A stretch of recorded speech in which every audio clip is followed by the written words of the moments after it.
Welcome to the Metaphysical Journey. My name is Michael. Thank you for joining me. This is my message for Sunday, August the 18th. Now, I want to begin by saying that the full moon is happening. It's here upon us, and it's going to be playing out in the next day. This evening, we should also, on Sunday, the 18th, we should be able to see it as well, kind of in its full form. But the actual date is, I believe, the 19th is when it's supposed to be completely full. But this is a big deal.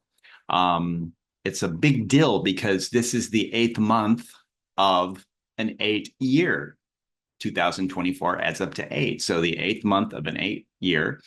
And also, too, we just had the Lionsgate portal that happened on August the 8th. A lot of eights happening right now, and 8 is about manifestation and also transformation. So we've been working for a long time on the things that we want to change in our life. And in order to change things and to allow new things to come in, we've also been working on getting rid of things that no longer served or allowing them to organically leave on their own. A lot of things have happened this year in 2024, and I'm sure you have felt that in your own life play out in a variety of ways. So here we are on Sunday, August 18th, feeling like, what's next? Because there's a lot of changes happening. So with this full moon, it's referred to as a super blue moon. And I wanted to look that up and see what that meant. And so I have notes. I'm going to have notes throughout this entire message I'm doing. So I'm going to be pulling a lot of tarot cards to tell a portion of the fool's journey for something I want to cover. And it's about the moon. It's about the moon card, actually. So it all works in timing. But this full moon is referred to as four different things. First, it's a super moon. It's a blue moon. It's also referred to as a super blue moon. And it's also referred to as the sturgeon moon. Now, I want to start with sturgeon first. That is a Native American name for the August full moon. So every month has a different name. It's called a different type of moon. So that's what sturgeon moon is. That's the August full moon, a Native American name for that. So supermoon, the name comes because of the Earth's orbit is closer. And so the moon is going to appear brighter and much bigger. So there's that. The blue moon means it's the third of 4 full moons this season. And that is, I guess, somewhat unusual. I've never counted them. I don't know. A blue moon that is also a super moon or a super blue moon, according to NASA, and they know these things, they do, they're very smart, is a combination that only happens every 10 to 20 years. So this is kind of rare. It'll be a long time before we see this again. So this is a big full moon we have coming up. It's a great time. And as I said before, it's August. We had the Lionsgate this year, all these things going on. We had the eclipse earlier in the year. This is a big year for change.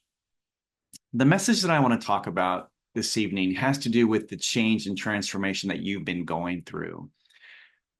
It's very easy for us to kind of lose track of where we are and what's happening. And it's also very easy to feel sometimes like we are going crazy because things aren't making sense. And many things aren't making sense because the transformation and the changes you're going through, it's more than likely unlike anything you've ever gone through before because things are different now.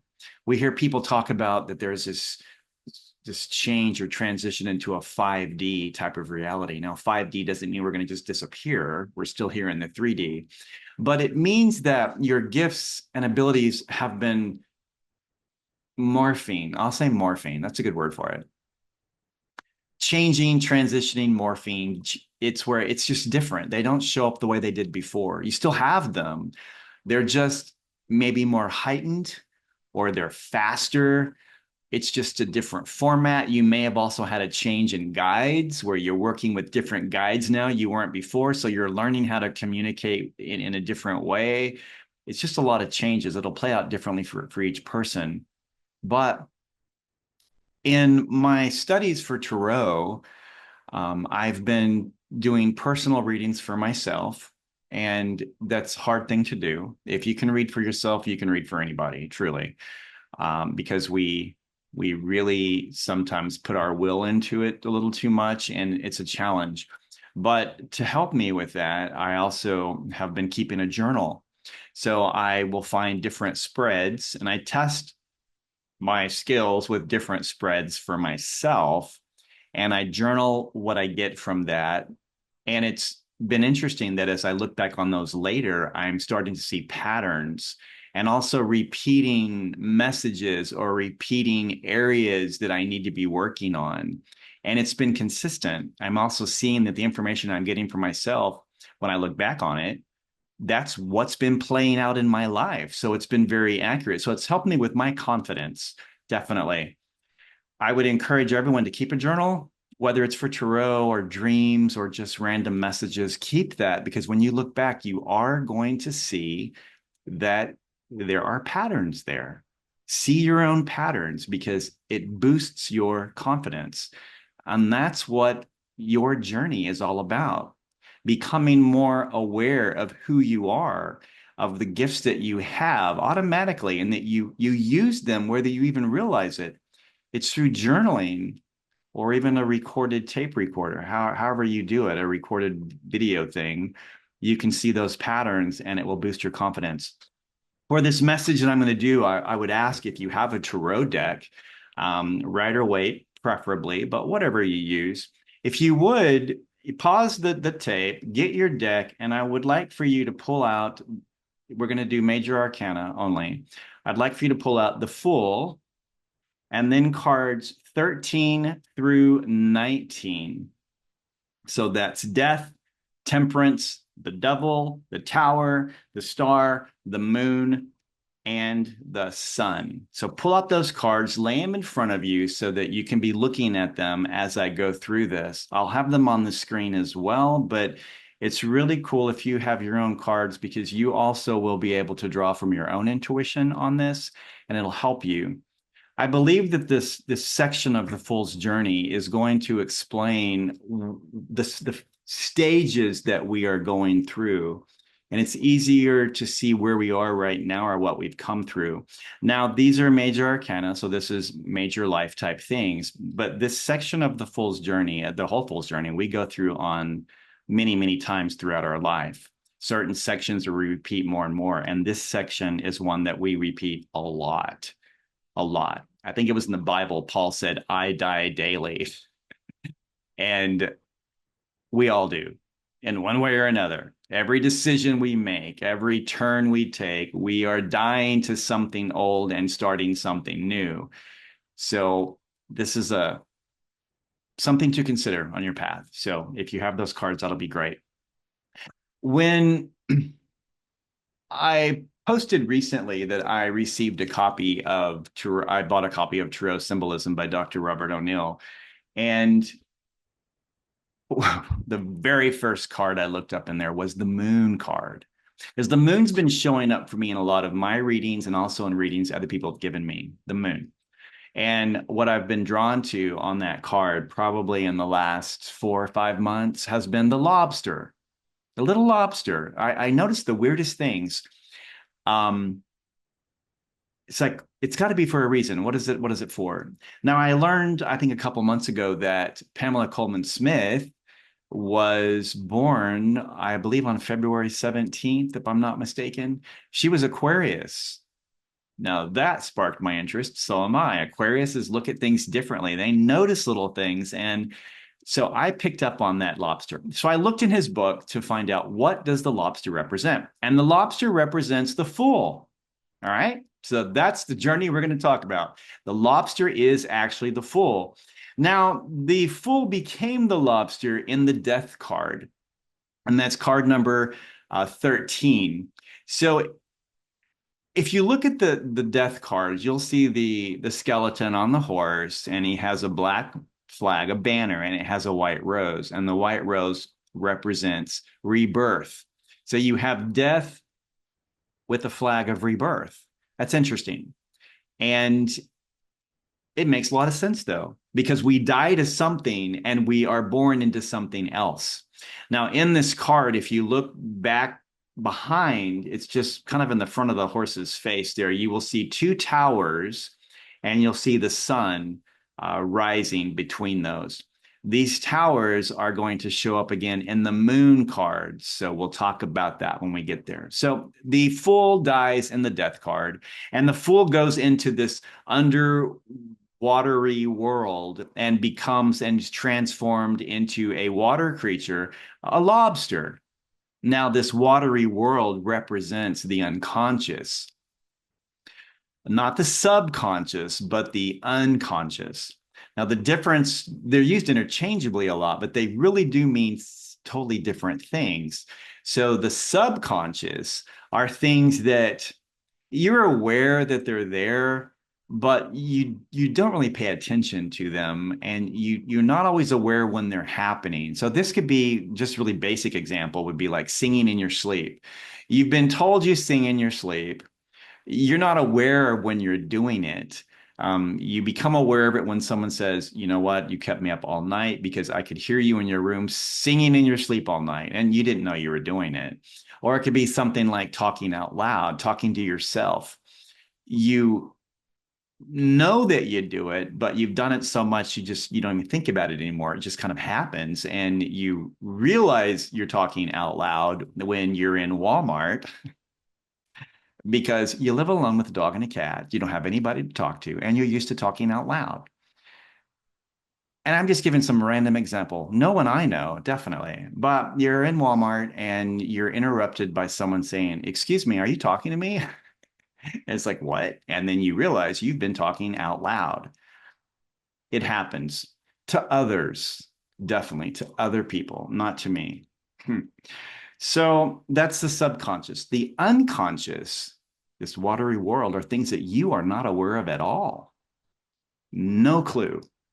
You didn't even know they're happening, that they're taking place, or they're even a thing. So the lobster's in this world. And in this world, the first phase that the lobster goes into is temperance.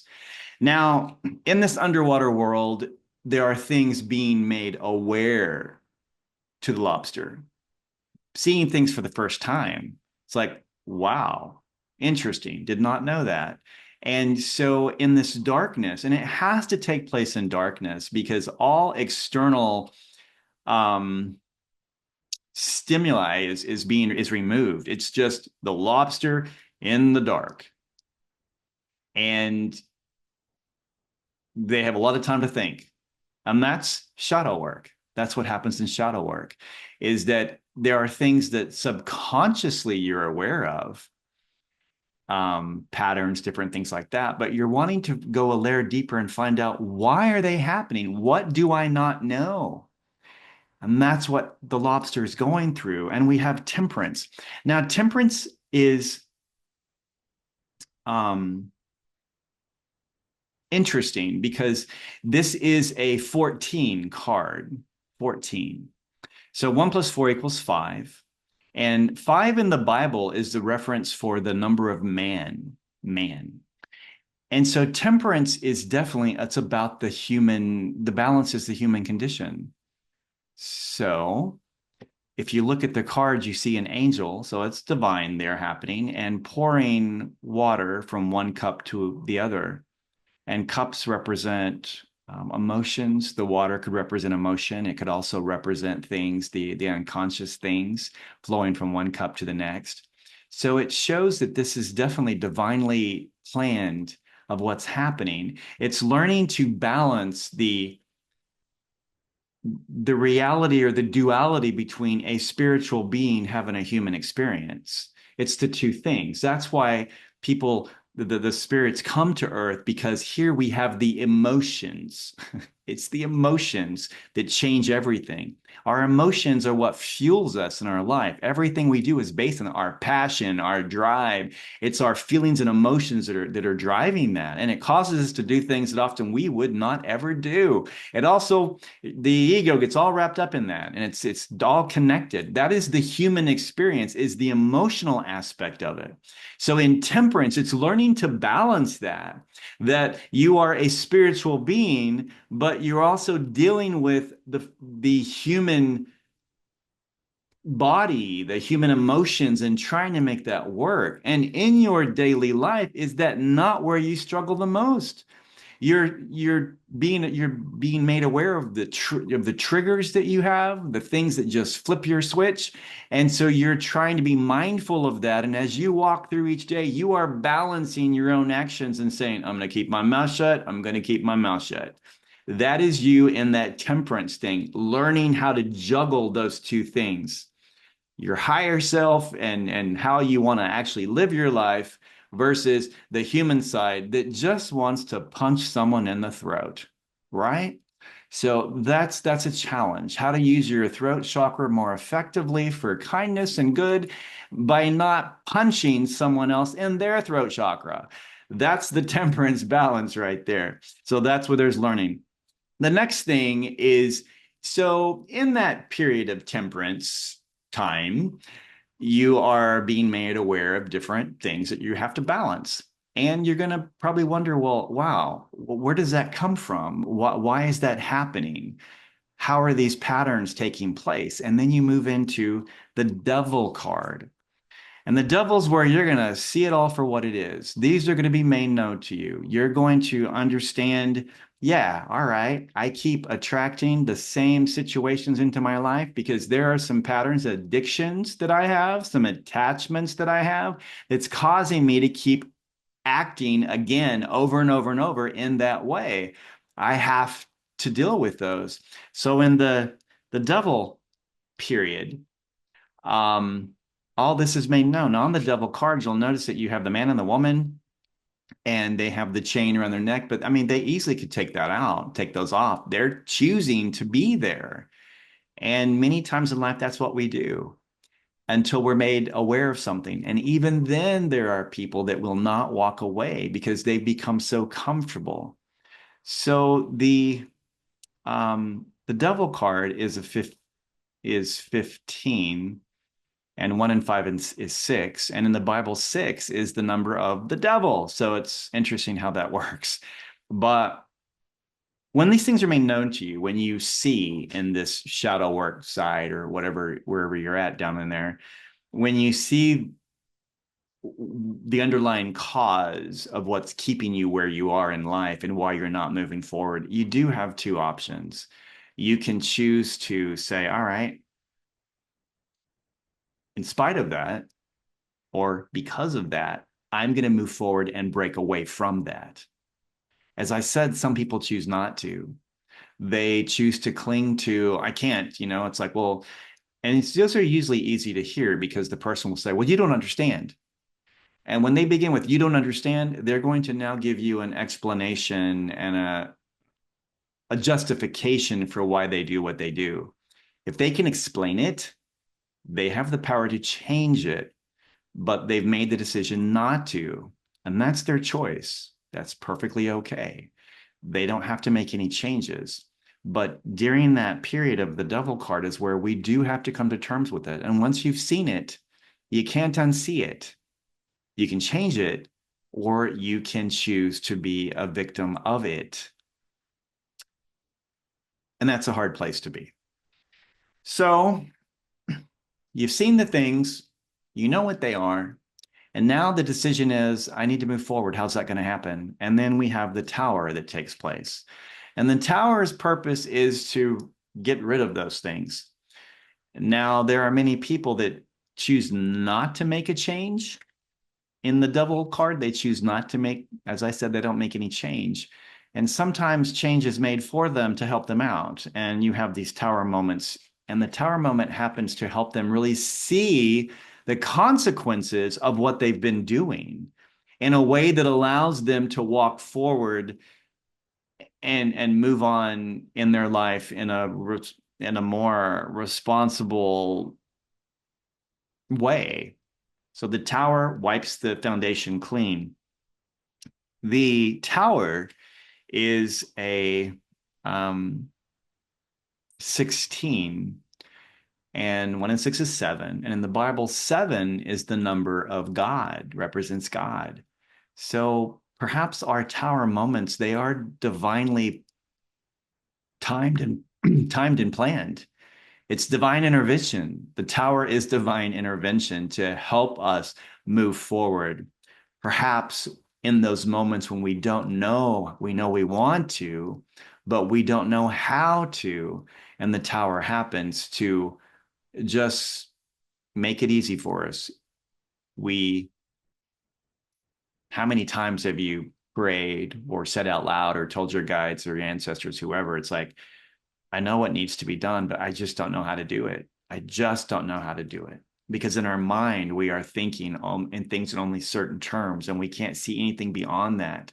But it's infinite of the possibilities. And those tower moments come in to give us a direction when we didn't think there was one possible. And it comes in the most unexpected ways. But looking back on it, you will see that it was probably the best blessing that ever happened to you. And it was divinely timed as it should have been. That's the tower. So the lobster's gone through all of these things. Things have been now cleared out of the way. And the lobster is down there thinking, well, okay, all this has been removed. What do I do now? I don't know where to go. I don't know what to do. I'm just in this stall period. And then the star shows up. Now, the star is this beautiful spark of light, this ray of light that shines. And in the darkness, the lobster sees it. If you're in a movie theater or in some big crowded conference room with a lot of people, and the electric goes out and suddenly everything goes black, you're going to sit for a few seconds believing that the backup generator is going to kick into gear and the lights are going to come back on to some degree, at least where you can see. But let's say nothing happens. It continues to remain dark. It starts to get scary because you don't know the surroundings that well and you don't know what other people around you are doing. Are they going to go crazy and start having a herding instinct and trying to, rush out and stomp you in the floor or something? You don't know. But what you will notice in that darkness is the lighted exit sign. It's the one light you see, and you're going to focus on it and you're going to head toward that because that shows you the way out. In this card, the star shows up to kind of tell the lobster, follow me. I will lead you out to the next thing. And so the lobster goes with it. And so the star is there and the woman is pouring water into, on the land and pouring water into the little pond or lake area. And that water can represent love, hope, emotion, any number of things it can be seen as. It could also be the water from the things that were in the jug of the unconscious, because now those are made aware and you can pour some of that out. So there's many ways to interpret that. But the key point is the star is the spark of light that shines up in your darkness. It's always darkest before the dawn, and the star is like the dawn. The star has always traditionally been something that people follow. If you look at the earlier, the sailors and the people that navigated the waters, the oceans and seas, star was their navigation system. And North Star in particular was a really big one. But the star is always there to kind of point the way. It was the star of in the sky that led the wise men to, the birth of Christ, etc. Because astrologers, they keep up with that and they watch the stars. And I would say astrology is probably, I would say it is the very first religious, I would say it's the first Bible. Actually, weird how I'm going to say that. It's going to make a lot of people mad. I don't mean to do that. But the stars are what people looked at first before other things in writing came into play to kind of give direction and guidance. I'm going to put it that way. The stars are important. So the star shows up. So after the star, we have the moon card. And this is where the lobster emerges out of that darkness into this landscape. And it's a new world for them. They have all kinds of things that they've seen, and there's been a lot of changes, and they've transformed. So at death, they go into the cocoon or chrysalis, and they over time slowly grow and evolve, and they emerge as a butterfly, or in this case, as the lobster, and on this little path. And the moon is shining down, so it's illuminated to some degree, but it's still some shadowy darkness. And that's a normal thing. When we've been in a deep depression or in our hermit cave, working through stuff, and we come out of that, the world does look different. Not that you're seeing things in the world you've not seen before. It's because you're seeing things inside of yourself that you didn't see before because you were unaware of it. It was in the unconscious. Now you're aware of it. So when you change on the inside, everything outside changes. Thank you, Mari Jo Pulio, for saying that. That's her quote, and I love it. When you change on the inside, everything outside changes. The way you see yourself now is how you're also going to perceive and receive the world, and it is going to look different. So the lobster comes out, little trail right there in front of him. The path is there. It's been made for him. It's very small. And the first thing the lobster sees is, of course, the moon shining down, and the moon is providing little dewdrops of hope and inspiration and stuff.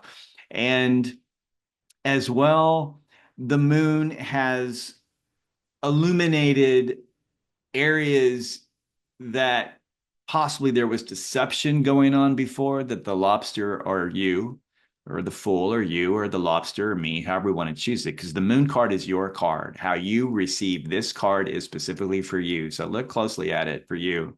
But it's illuminating things that were hidden before. So that could have been deceptions. It could have been fake friends. We've all had those. It could be a variety of things that you just didn't see. And now you do. And you're wondering, what do I do with this? Which way do I go? Even though the path is right in front of you. So, what does the lobster experience? A barking dog and a howling wolf on either side of this little trail for them. Now, these dogs can represent a variety of things. They're barking at the moon, but I want to put it in the everyday modern day context. The barking dog and howling wolves are the people in your life telling you how to walk your path, how to go, which direction to take. Do this, do that. Buy my class. I'll teach you in 5 steps how to manifest the life of your dreams. Do this series of meditations. Do this. It never ends. Everyone is telling you how to walk your path. And what is one thing they all want? Money. Yours. Pay attention to some of these people and see what they've manifested in their lives except your money and see how they've done with it. Now, there are amazing people out there that are helpful. I've worked with several, but I work with who I am intuitively drawn to and do the same for you. Each person, if there is something you need to learn on your path, the source of that learning will be put in front of you if you ask. Ask your guides. They're with you. Say, I don't understand this particular thing. Could you make it possible for me to learn that? And the synchronicities will just be off the hook. All these things will start to play. It may be a person that you pay money for services. It could be a book. It could be a conversation. It's all there. But also, most of the information is already inside of you. You're just being drawn or led to resources that you can see that will confirm what's inside of you and help you accept and receive that. So I want to leave it with that. You do what's right for you, but do understand that there's a lot of money to be made in any type of spiritual reality, whether it's organized religion or metaphysical or you name it. There are people out there that are here to take your money and help you do things. And many times they will not help you at all, except help you out of your money. So be mindful of that. The lobster comes up into a shadowy world filled with shadowy things. And in our spiritual path, it's very shadowy as well, always. Barking dogs and howling wolves. So ahead on the little trail, you'll see the 2 towers. Now, these are the 2 towers we saw in the death card, but they were at a distance. Well, now we're here at the tower moment. And these 2 towers represent any number of things, but the way I want to look at this is kind of like a portal that you go through, and the towers represent either the conscious world, the unconscious world, the physical side, the earthly side versus the spiritual side, 3D, 5D, and can be any number of things that you go through. It'll be different in your life of what these 2 decisions and things are. It could also be going through the tower of the old way versus the new way, any way you want to look at it, and moves on up forward. Now, what happens after the moon card? This is where you have the sun. And this is great. This is that sun that was in the horizon on the death card. The sun, everything is brightly illuminated. This is the happiest card in the deck. It means you've made it. You've made it through those towers. You've made it out of the underworld. You're aware of a lot of stuff. You've made changes. You've let things go. You've understood your attachments. You've come to balance with everything. And now you're moving into a beautiful sunlit landscape. It's all there. It's a beautiful thing. Is it going to last forever? No, it's not meant to. You will go and go until something happens, and then you start the process over. You have death on a particular aspect, and you go through the process, and then you come out of that, and you have sun illuminating on whatever it was.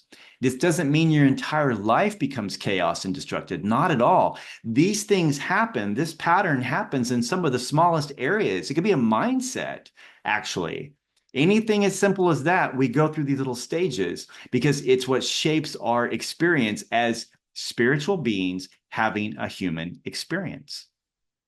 So I hope those cards helped in some way. That whole span of cards there, that is, if we look at death and then emerging or going through the star, those 5 cards, 5 is the number of conflict and change. That's the dark night of the soul. That whole little process, those are the stages of that you go through. It's different each time. We don't have to go through all 5 of them each time. That's what's happening. And that's possibly what you are now coming out of and why it feels weird, because it is a new landscape. You are seeing things differently.